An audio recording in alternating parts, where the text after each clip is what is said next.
Why, of course.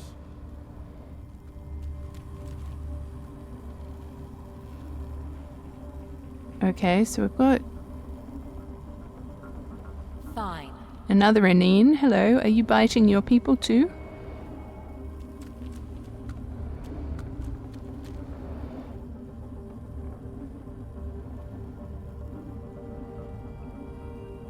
Okay, so it looks like there's some issue happening here. Happy to help.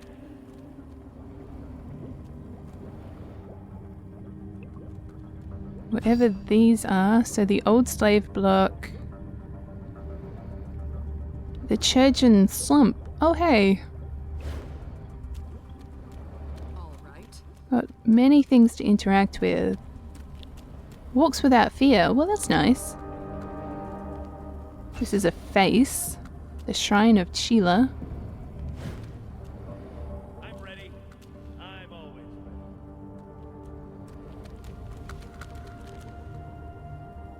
ready. Yes.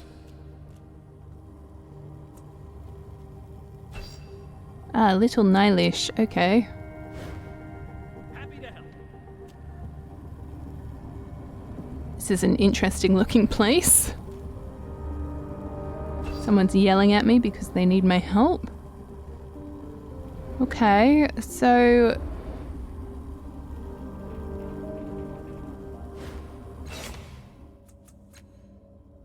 Ooh, bring Tibia. So does that mean we can leave here?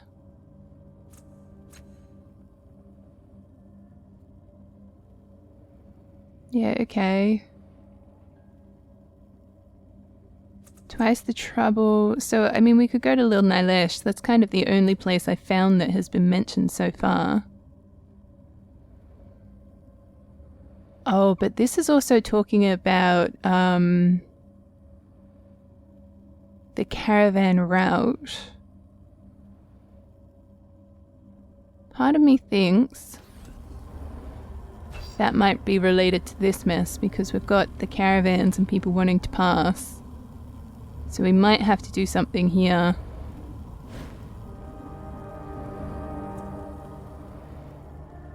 Doing it now. Let's just run over to Little Nylesh and then I might end the video there. All right.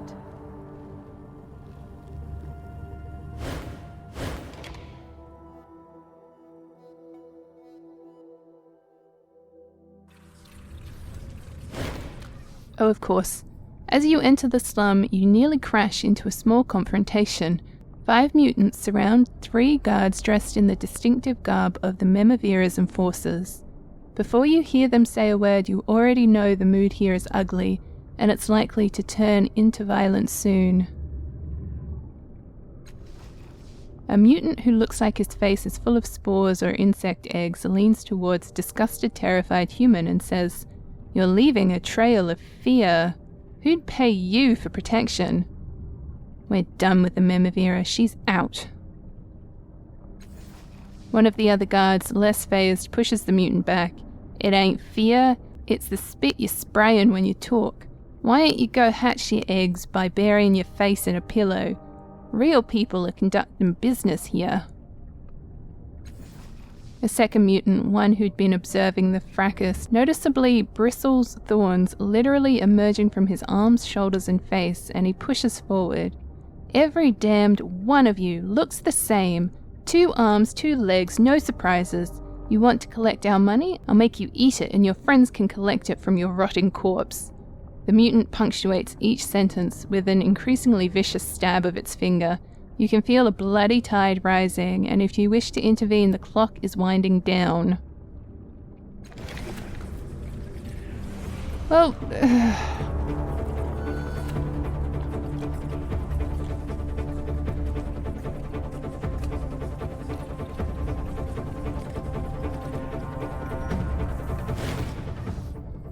You focus on the thorn-covered mutant, and the weight of your gaze turns his head. What do you want, human? You want in on a long-due bloodletting? You'd better talk fast, we're itching to get started. The spine-covered mutant's eyes remain focused on the Memivira's enforcers, his mouth drawing thinner and thinner. How did this situation start? He snorts. They came to collect their protection money for the Numenéra, but the Numenéra can't enforce anything. She's weak. Everyone knows it.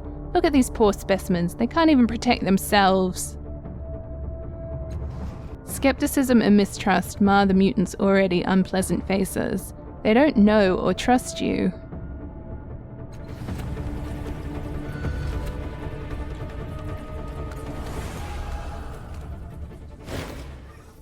Alright, what do you have for us? What does she do with the collections? She pays us mostly, and the mercenaries who come through the moors, and the bribes to Thager's Cliff's officials, but she's been falling further and further behind on those payments. He swallows and looks at the mutants around him. Like as not, she'll want vengeance if we fall. She needs this money, and she'll use her nastiest tricks to get back. The mutant leader shifts his weight as the sergeant speaks, but he does not retreat. The thugs seem calm for men whose lives are being threatened. They recognize the words, but they don't seem to believe they're in much danger.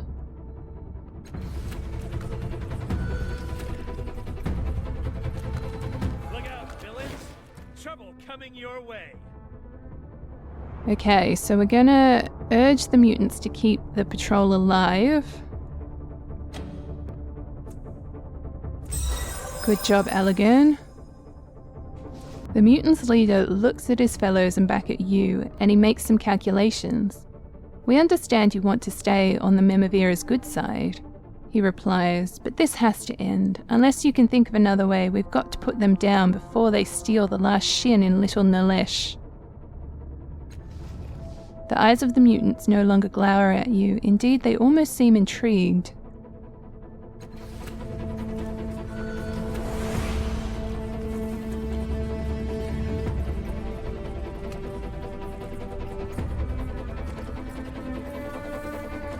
Let's go.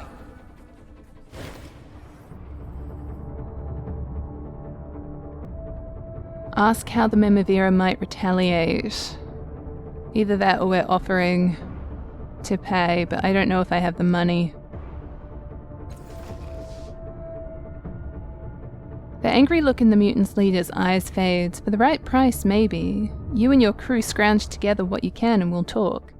I reckon the guards have at least 250 on them, though we'll have to take it by force.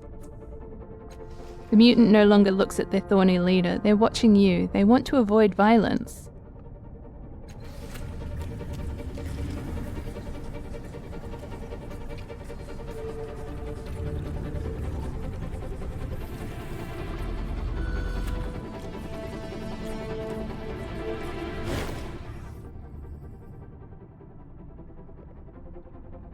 I guess, how did it start? Let's see if we can't learn anything from these guys. We make this route every month. We're collectors. It's our job to bring in revenues for the Numenéra from her loyal subjects. But they laid in wait for us and got the jump on us as we walked into Little Nalesh.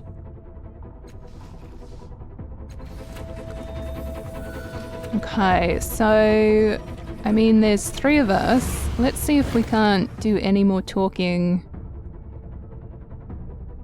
Ask how the Numenéra might retaliate. She might have some tricks hidden away, then again maybe not. We're willing to risk it to be free of these villains. Am I not right, friends? Okay, they trust me now.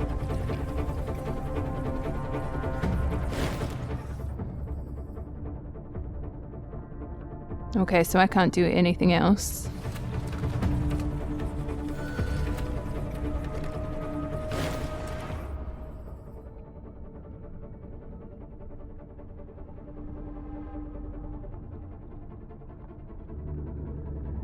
I mean, we could do a persuade intimidation.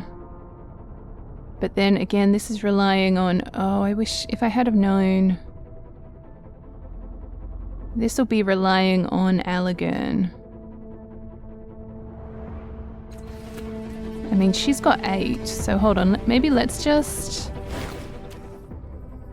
ask about who's in charge of the area. Something about a priest. Okay. Let's try to persuade them to let them go. 95, that should hopefully do it. The mutant's leader looks at his fellows and back at you, and he makes some calculations. As you say, he replies, scowling at his companions. He says to them, "These are deaths we can save for another time, aye? No point in bloodshed with outsiders witnessing." They too look at you, and some unspoken agreement fills their eyes. The human sergeant wastes no time. "My thanks," he says over his shoulder as he hustles his troops towards the exit. "We won't forget this."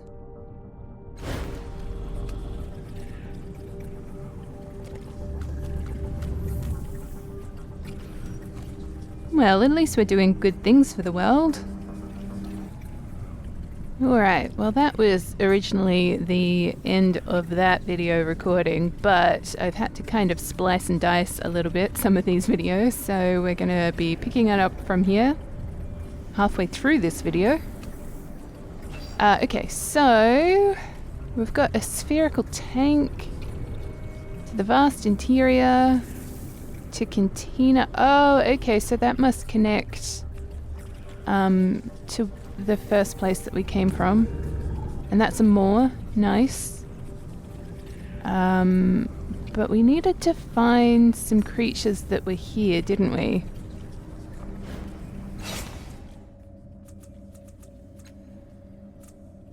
Yeah, these ones. So the two thugs named Delny and Varung, hiding in the slums. I should track them down and have a talk with them. Will it just be a talk, though? You want it done right. Oh, look, there they are, right there. Too easy. You have been tracked down.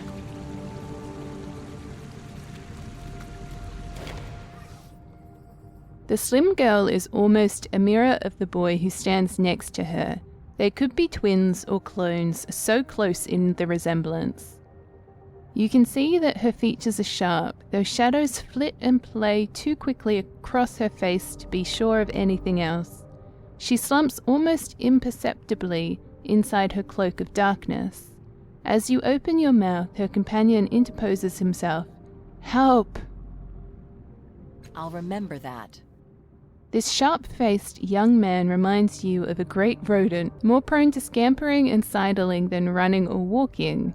Shadows play across his face, distorting his features, and you are unable to get a clear glimpse of his face. Even so, or perhaps especially because of it, he seems to bear a notable resemblance to the young woman standing next to him, their faces shifting and changing in near-perfect time. At your approach, he sniffles loudly and drools some phlegmy spit across your path. He wipes his mouth with the back of his hand, and though you can't see his face, his tone conveys the sneer clearly enough. "What do you want, Popinjay?" His voice echoes eerily, a slight delay between the movement of his lips and the sound reaching your ears. "I don't like the look of this one. Better get rid of her fast." "Are you the pair who've been harassing Qian?" He laughs at you. "What has she been complaining, that we're too mean, too scary? She can afford it, else we'd be visiting someone else more regularly." "Who's the girl with you?" For the briefest moment, you think you see the face of a victim in her shadows. She casts a despairing eye at you, and then the darkness fills her face with a sneer. "Her? She's no one. I am Varung." "I asked who the girl with you is." "I said she's no one you need to be concerned about. She's my shadow and my hidden blade, and you should take care I don't stick you with her." "I want to know about the girl with you. Tell me of her." "Why do you keep asking about her? Delny is mine, and she will stay mine until I say otherwise. I am the one who's interesting. I am the one you should care about. Why won't she let this go? This woman is starting to annoy me." Varung's rage seems to have loosened his control over his companion, for you see a flash of blue skin beneath the shadows. Her mouth works frantically, as if she's trying to tell you something while her captor struggles with his fury. With an effort of visible will, Varung brings himself and her back under control again.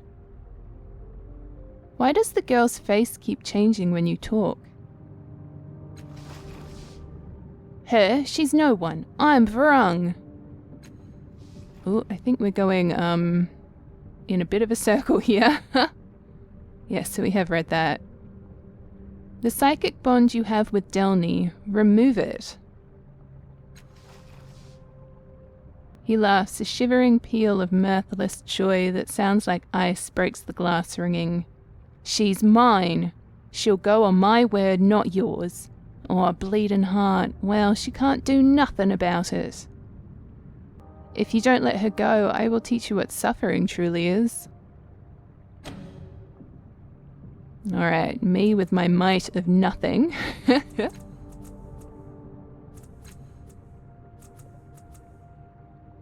Alright, my dude, you can get us up to 30. I was kind of hoping he would be the one who would come in and save the day. But apparently somehow it's my character.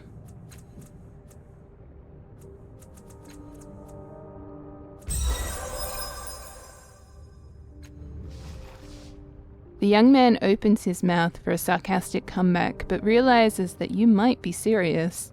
He holds his hands up to placate you. All right, one moment. He concentrates, or rather doesn't concentrate, and the shadows flow away from his face and body. He's a much scrawnier person than you thought, almost gaunt, and he doesn't look at all dangerous or menacing. I wonder how long this thug's gonna stick around the blue. Maybe I can get her back someday.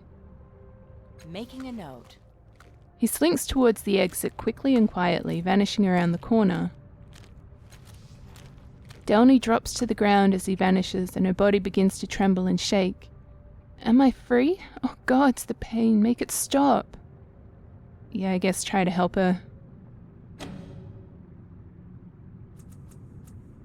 Right, I can do 65. 65. 65. 25. Alright, well, let's just go for it.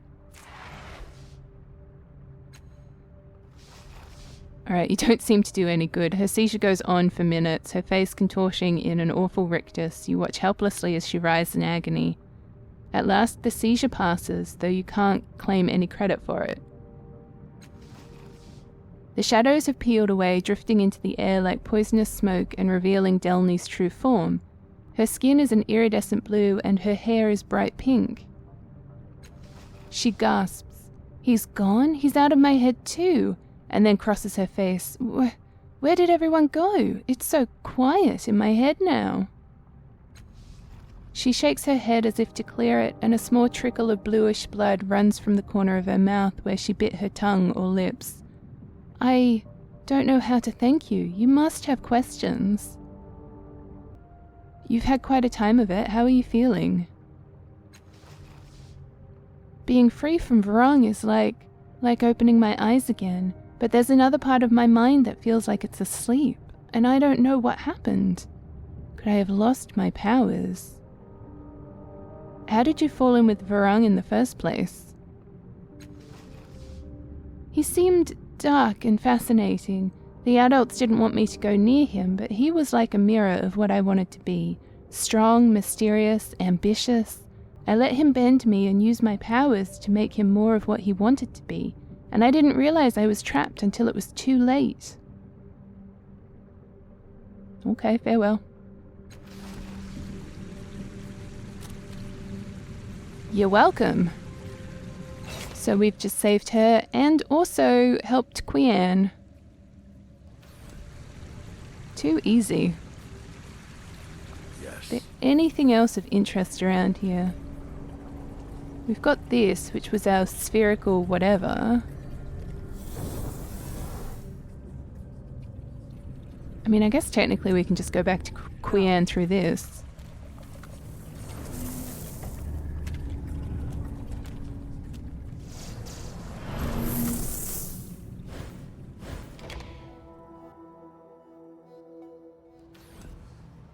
Doing it now. Eratus, Eratus, Eratus. Yes, Eratus?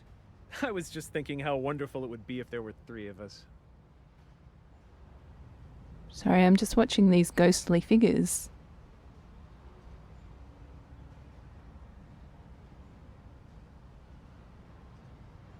To action!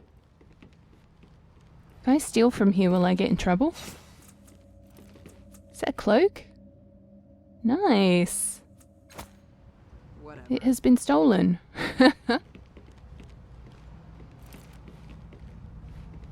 Oh, we can interact with this device. I wonder if that will take me back to my mind place.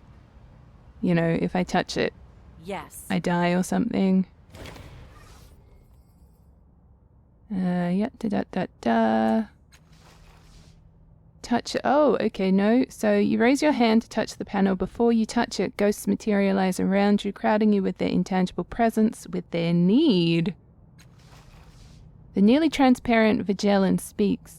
What do you intend with this? Suffering will come if you persist. Oh, yeah, okay, so I'm assuming if we touch the panel, Of course. we'll die. So I can't exude? Oh. Okay, well, I thought this was connected. Well, okay. All right.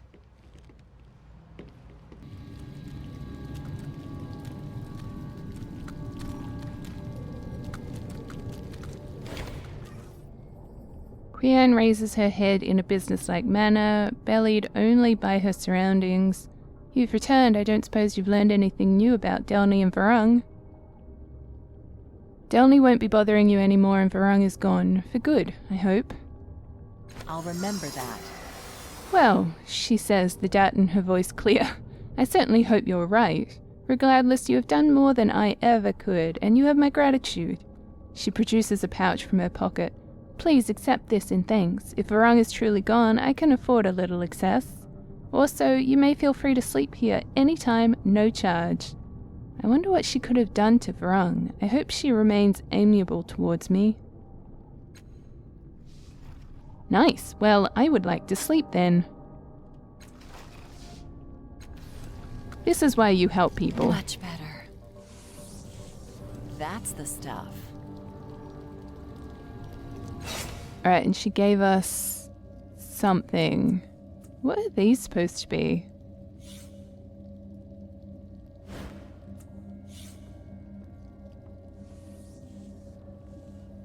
I wonder if I can go back to the Valley of the Dead Heroes or whatever it is, because this is where I picked this up. What am I supposed to do with it? Oh, okay.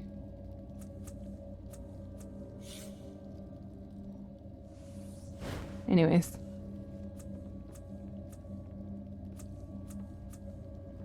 She gave us something. Where is the something?